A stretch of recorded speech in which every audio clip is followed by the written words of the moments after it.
고성에서 이 획득한 것들을 사사로이 취하지 않고 불사르거나 또는 이제 성물로 구별해서 하나님께 드렸어요. 그리고 약속의 땅에서 처음으로 얻은 것이기 때문에, 전리품이기 때문에 하나님께 먼저 돌린 것에 그런 의미도 있습니다. 그렇지만 하나님께서는 여리고의 사람과 짐승은 모두 죽이라고 그렇게 명령하셨죠. 이것이 그들의 첫 번째 체험학습 전투죠. 자, 그러면 사사기 1장 1절에서 4절까지 한번 보겠습니다. 여기 말씀 제가 오늘은 어디까지 하려고 원래 준비하냐면 11절 말씀까지 전하려고 준비를 해왔어요. 1절부터 4절까지 보면 이제 여호수아가 죽은 후에 이스라엘 자손이 여호와께 묻자와 가로되 우리 중 누가 먼저 올라와서 가나안 사람과 싸우리까 이렇게 물었죠. 근데 여호와께서 유다가 올라가라 이렇게 말씀하셨고요. 내가 이 땅을 그 손에 붙였노라 하시니라. 이것은 하나마나 이긴 전쟁이다. 그 말씀이에요. 하나님이 손에 붙이셨다는 것은 승리하는 전쟁을 의미합니다. 유다가 그 형제 시몬에게 이르되 나의 제비 뽑아 얻은 땅에 나와 함께 올라가서 가나안 사람과 싸우자. 그리하면 나도 너의 제비 뽑아 얻은 땅에 함께 가리라. 이에 시몬이 함께 갔다. 유다가 올라가매 여호와께서 가나안 사람과 브릿 사람을 그들의 손에 붙이신지라. 그들이 베색에게 1만 명을 죽이고. 여기까지 일단 보겠습니다. 자, 여기는 사사기는 여호수아의 죽음부터 사물의 등장, 왕정체제 수립까지라고 그랬죠. 하나님의 말씀에 불순종하고 배교해가는 과정을 아주 생생하게 담고 있는데요. 처음부터 그들이 여호와를 반역하였을까?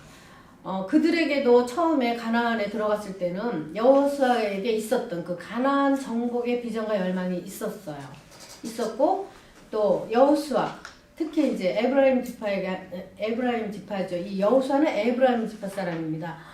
에브라임 지파는 누구의 자손이죠, 여러분?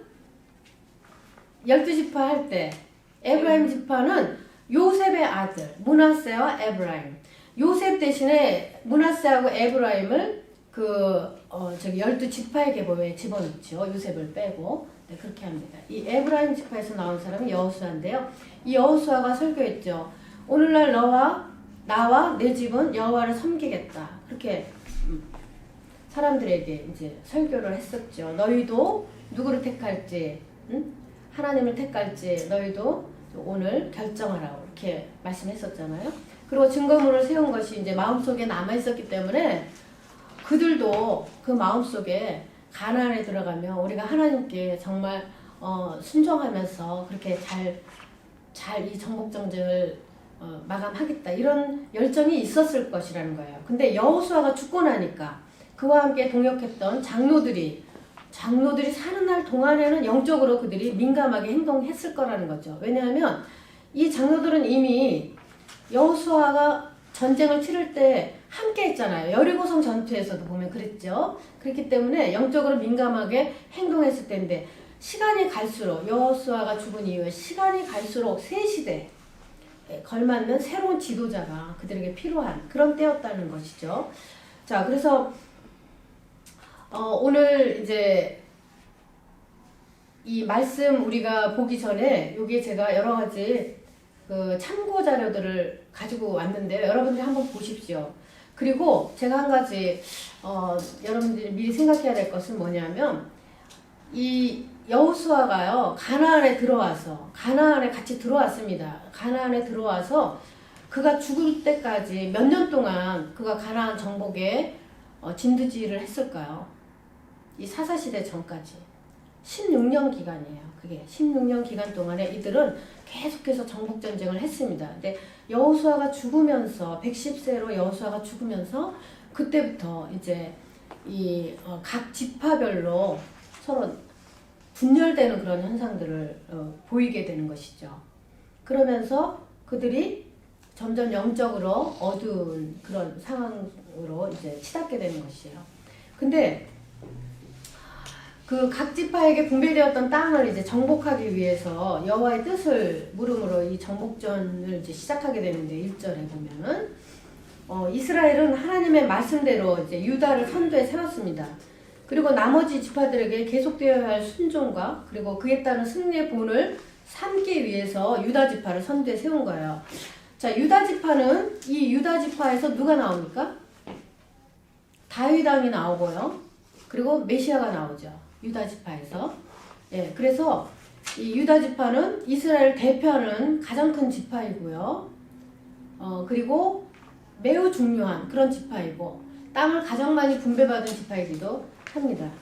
자, 그런데 여기 보면 유다가 정복전쟁에 나서기 전에 시므온의 도움을 요청하죠. 유다가 올라갈지니라 내가 이 땅을 그 손에 붙였노라 여호와께서 이렇게 말씀을 하셨는데 시므온에게 도움을 요청합니다. 자,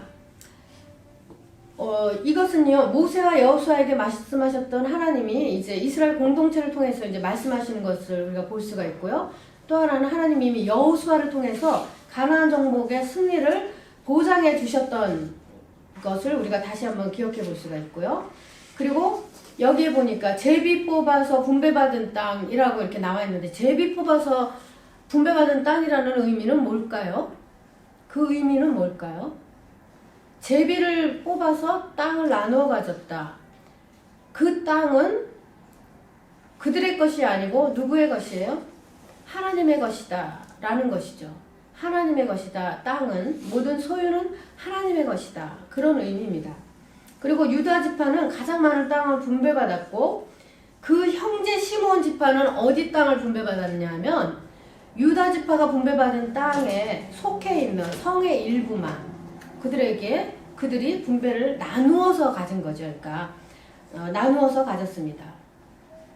그리고 이는 시므온 지파에게 주어진 기업이 유대 지파의 경계선 안에 있었기 때문에 이 유다 지파가 시므온 지파에게 너희가 같이 연합하여 우리와 같이 전투하러 가자 이렇게 말하는 건 당연한 것처럼 보입니다. 그리고 레아에게서 태어난 형제, 그러니까 어머니와 아버지가 같은 형제지요. 유다와 시므온은요. 창세기에 보면은 그렇습니다. 이 연합군을 만들어서 전쟁의 공을 함께 나누기를 원하는 마음은 당연해요. 당연한데 우리가 여기에서 한 가지 생각해 봐야 될 거. 유다 시므온의 연합은 영적으로 어떤 의미가 있을까 하는 것입니다. 하나님이 분명히 유다에게 유다가 올라가라 이렇게 말씀하시면서 이 전쟁을 너의 손에 붙였다라고 말씀을 하시기까지 했는데 이것은 혼자 가도 승리하는 전쟁이에요. 그렇죠? 그런데 유다가 시므온한테 같이 가자 그럽니다. 영적으로 보면 하나님의 말씀에 완전한 순종이 아닌 것이에요. 하나님의 말씀에 대한 완전한 순종이 아닌 것입니다. 그래서 우리가 1장 전체를 읽어보면 뭐가 나오냐면 유다가 싸우는 건 유다가 계속 싸우고요. 유다가 계속 싸우고 그 공을 나누는데 공을 가져가는 것은 시므온이 가져가요. 네, 유다가 싸운 것을 그 공을 얻는 것은 시므온이고 유다는 계속 싸우는 거예요. 그런데 왜 유다가 시므온에게 함께 가자고 했을지 그 이유는 정확하게 알 수 없습니다. 그러나 친형제이기 때문에 또 그들의 경계 안에 같이 있기 때문에 다음 전투에서 서로 연합군으로 같이 도움을 주고받는 그런 관계로 계속 전쟁을 치를 수 있다. 그게 훨씬 유리하겠다. 그런 생각으로 했을 수도 있다는 것입니다. 그런데 하나님의 말씀에는 완전한 순종이 아니었다는 것을 우리가 알 수가 있어요. 그래서 보면 자, 12지파의 형성이 어떻게 되었는가 우리 요거를 좀 보면 사사기 전체를 이해하는 데 도움이 될 것 같아요. 12지파는 이스라엘의 12지파는 이스라엘의 야곱이라고 하는 사람이 있죠. 야곱의 이름 바뀐 나중에 이제 개명된 이름이 이스라엘이에요. 그 이스라엘의 자식이 굉장히 많잖아요. 많은데 그 중에 이제 10명 레아 쪽에서 나온 자식 10하고요. 그리고 이제 요셉에게서 나온 그러니까 요셉이 있고 베냐민이 있습니다. 라헬의 자식. 이렇게 해서 12인데요. 12인데 여기서 레위 지파를 뺍니다. 레위 지파는 왜 빼죠? 제사장 지파예요. 그렇죠? 그래서 이 사람들은 나중에 땅을 분배받을 때 동서남북 정가운데 정 가운데 48개의 성을 48개의 성에 거주만 할 수 있어요. 거주만 할 수 있고 그 땅을 분배받지는 않습니다. 왜냐하면 그들은 이스라엘의 제사의식을 행해야 되는 사람들이기 때문에 특별히 구별하여 그 땅을 분배받아서 땅을 일구는 일에 그들이 종사하지 않고요. 그 12지파가 나누어주는 그 땅의 소산물, 그런 분깃들을 가지고 생활할 수 있도록 그렇게 했죠. 그래서 48개의 성을 가운데 중심으로 해서 이스라엘이 전체가 이렇게 사방으로 동서남북으로 둘러쳐져 있는 형태로 이제 땅을 분배받습니다. 그리고 요셉, 그러면 11지파가 되는데 요셉이 빠지고 그 대신에 에브라임과 므낫세 그의 두 아들이 이제 그 지파 속에 들어가죠. 그래서 12지파가 돼요. 그런데 야곱이 우리 창세기 29장에 보면 창세기 29장 31절에서 35절의 말씀을 보면 이런 대목이 나옵니다. 야곱이 이제 죽을 때에 유언처럼 다 모이라 그래요. 자식들을. 그리고 너희가 후일에 당할 일을 내가 너희에게 이르리라 이렇게 말씀을 하면서 너희는 모여서 들으라. 야곱의 아들들아 너희 아버지 이스라엘에게 들을지어다. 하나님이 이 야곱을 통해서 자식들에게 말씀하시는 거예요. 첫 번째 장자가 누구입니까? 르우벤입니다. 르우벤은 어떤 잘못을 했죠? 엮이는 가정에서 자랐죠. 어머니가 아버지에게 사랑받지 못하는, 그러면서 장자이기 때문에 그 한을 고스란히 이 아들이 품고 있어요. 그래서 이 르우벤이 나중에 아버지에 대한 그런 원한이 있었는지 어땠는지 그 아버지의 첩을 욕보입니다. 그래서 아버지의 첩을 욕보인 채로 아버지로부터 그 장자권을 이렇게 뺏겼어요. 이 르우벤이. 그래서 르우벤아 너는 내 장자요 내 능력이요 내 기력이 시작이라.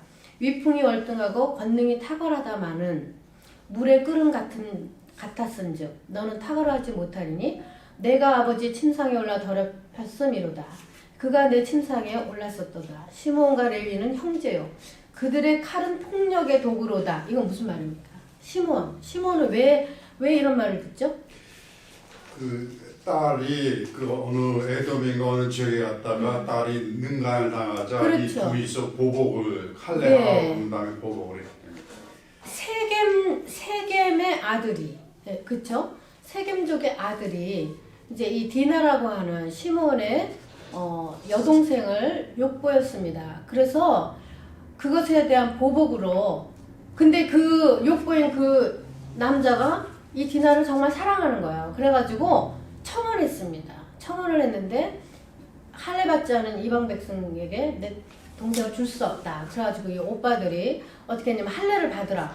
할례를 받고 나서 움직이지 못하는 그 상황에서 쳤죠. 죽였단 말이에요. 자, 이것은 그냥 살인을 했다. 약속을 안 지켰다. 이런 차원 이상입니다. 그럼 뭐냐면 할례라고 하는 것은 아까 제가 말씀드린 것처럼 할례의식은 하나님의 언약 백성이 되는 거룩한 의식이에요. 그런데 그 하나님의 율법을 이용해서 사사로이 자기네들의 복수를 한 겁니다. 이거는 굉장히 큰 죄인 거죠. 예, 그냥 복수했다 이 정도가 아니고요. 하나님의 율법을 가지고 자신들의 복수를 위해서 그것을 써먹은 거예요. 하나님 보시기에 굉장히 큰 죄악이죠. 그래서 이 시므온이 또 이렇게 결국은요 거의 멸족될 만한 그런 상황이고요. 아주 조그마한 정말 작은 땅을 분배받을 수밖에 없는 그런 상황이 되었던 거죠. 근데 유다에 대해서는 뭐라고 말을 합니까? 유다 첫 번째 아들 르우벤, 그 다음에 시므온, 그 다음에 레위, 그 다음에 유다입니다. 레위는 지파에서 빠지는 거고요. 레위 지파는 땅을 분배받지 않는 거고요. 그리고 이제 유다에게 대해서 이렇게 말합니다. 너는 내 형제의 찬송이 될지라. 내 손이 내 원수의 목을 잡을 것이요 내 아버지 아들들이 내 앞에 절하리라. 이게 뭡니까? 왕이 된다는 말이에요. 왕이 너의 족보에서 나온다 그 말씀이에요. 그리고 유다는 사자 새끼로다. 내 아들아 너는 웅킨 것을 찍고 올라갔도다. 그가 엎드리고 웅크림이 수사자 같고 암사자 같으니 누가 그를 범할 수 있으랴? 뷰가 유다를 떠나지 아니하며 통치자의 지팡이가 그 발 사이에서 떠나지 아니하기를 실로가 오기까지, 예수님이 오기까지 이르니니 그에게 모든 백성들이 복종하리로다. 예, 이렇게 말씀이 나옵니다. 와, 유다는 대단한 그 아버지의 기쁨이었던 것 같아요. 그래서 하나님께도 굉장히 칭찬받는 그런 아들이었던 것 같습니다. 그래서 결국은요, 이 유다 지파가요, 이 전쟁, 첫 번째 전쟁에 모범적으로 이제 하나님께 뽑혀서 올라간 겁니다. 그래서 이스라엘 백성들이 이 유다 지파를 본받으라는 거예요. 그들의 전투를 본받으라고 이렇게 하나님 이제 하시는데요. 자, 그러면 두 번째 이제 우리가 부분을 한번 보면 5절에서 7절 말씀을 보면은요. 네. 5절에서 7절 말씀은요. 아도니베섹이라고, 아도니베섹은 그냥 사람 이름이 아니고요. 베섹에 있는 지도자라 그런 뜻인데요. 이 베섹에서 아도니베섹을 만나서 그와 싸워서 나중에 이제 포로로 그를 잡아오죠. 그렇게 해서 베섹을 잡아다가 어떻게 합니까? 그 6절에 보니까 그 수족의 엄지가락을 끊으면 손, 발 다 엄지를 끊었다는 거예요. 그런데 요세푸스라고 하는 그 역사가는 뭐라고 기록을 하느냐 하면 이 사람이 이 수족을 끊은 것 때문에 결국 이스라엘까지 끌려가가지고 죽은 것으로 보아서는 그 상처가 심해서 죽은 것일 것이다. 그렇다면 엄지 정도만 끊었겠느냐. 뭐 이제 그런 또 추측을 합니다. 그런데 이 아도니베섹을 데려다가 어떻게 했냐면 엄지를 다 끊고 수족의 엄지를 끊고 그렇게 해서 이제 굉장히 처참한 지경에 이르기까지 하는데 아도니베섹이 뭐라고 말을 하냐면 내가 예전에 70왕이 그 수족의 엄지가락을 찍히고 내가 그렇게 했다는 거예요. 그리고 내 상 아래서 먹을 것을 줬더니 뭐냐면은 수족의 엄지를 끊어놓고 먹을 것을 상에다 두지 아니하고 상 아래 뒀다. 이거는 사람을 모욕하는 행위예요. 그쵸? 가장 모욕감이 들게 하는 그런 행동으로 그 다른 나라의 왕들을 자기가 이렇게 전쟁 포로로 잡아갖고 그렇게 했다는 거예요. 그러면서 아도니베섹이 하는 말이 하나님이 나의 행한 대로 내게 갚으신다. 그런 말을 하고 있습니다. 예. 그러면서 그를 끌고 예루살렘에 이르렀더니 그가 거기서 죽었다. 예, 이런 말씀이 나오죠. 자, 우리가 여기서 한 가지 생각해 볼 것은 뭐냐면 이 아도니베섹이라고 하는 베섹의 지도자, 뭐 우리 그 파라오는 이집트의 왕을 파라오라고 이렇게 말하잖아요. 이름은 또 따로 있죠. 그것처럼 베섹의 지도자를 잡아서 그 수족의 엄지가락을 끊었다. 자, 근데요, 아도니베섹의 고백대로 이제 그것은 하나님의 공의로운 보응이기는 했는데, 자, 그럼 우리가 한번 생각해 봐야 되는 거 있습니다. 이스라엘 사람들이 지금 물론 인격적으로 모욕 주기 위해서 뭐 상아래 먹을 것을 내려놓고 그것을 이렇게 주워 먹지도 못하는 상황인데 그렇게 모욕을 줬다. 그런 건 아니에요. 그렇지만 이 사람 지금 전쟁포로로 잡혀왔지 않습니까? 이 전쟁포로에 대한 처벌로 이스라엘 백성들은 어떻게 합니까? 그 전에 전쟁포로들 잡히면 어떻게 합니까? 전쟁포로 잡히면 뭐 여러 가지 뭐 노예로도 쓰고 그러기는 했지만은 남자들은 어떻게 해요? 즉시 죽여요. 즉시 죽이거나 하루 동안 나무에 매달아 놨다가 끌어내리고 그렇게 합니다. 그렇지만 이렇게 수족을 끊거나 엄지손가락, 뭐 엄지발가락 끊고 사람의 어떤 신체 일부를 끊는 거 이런 것은요. 이스라엘 백성들에게 가르쳐주신 하나님의 방법이 아니에요. 절대로. 이것은 가나안의 전쟁 풍습입니다. 가나안의 전쟁 풍습이에요. 그래서 가나안 사람들은요. 그 개선 장군처럼 자기의 어떤 그 승전보를 올리면서 들어와서 보여주기 위해서 전리품으로 이 노예들을 데리고 와서요. 그 엄지를 다 끊고 그렇게 해서 상 안에서 주워 먹게 하고 이러면서 자기의 어떤 지도력이나 위용을 과시했다는 것이에요. 이것은 가나안의 전쟁 풍습이지 절대로 이스라엘의 풍습이 아니에요. 이것만 보아도 이미 벌써 그들은 가나안의 풍습을 보고 배우는 거죠. 네? 그래서 이런 면에서는 이들이 굉장히 잘못했습니다. 이거는. 그리고 이제 8절부터 11절은 시간이 많이 되었기 때문에 다음 시간에 하겠습니다. 다음 시간에 갈렙의 이야기, 그 온니엘, 첫사사 온니엘의 이야기를 할 때 이어서 같이 하도록 하겠습니다. 혹시 질문 있으세요? 이게 이스라엘의 역사라서 좀 모르는 부분도 많을 거고 그렇습니다. 근데 여호수아서와 출애굽기를 같이 연결해서 읽어보시면 굉장히 이해하는 데 도움이 될 거예요. 네. 특별한 질문이 없으시면 기도하고 마치겠습니다.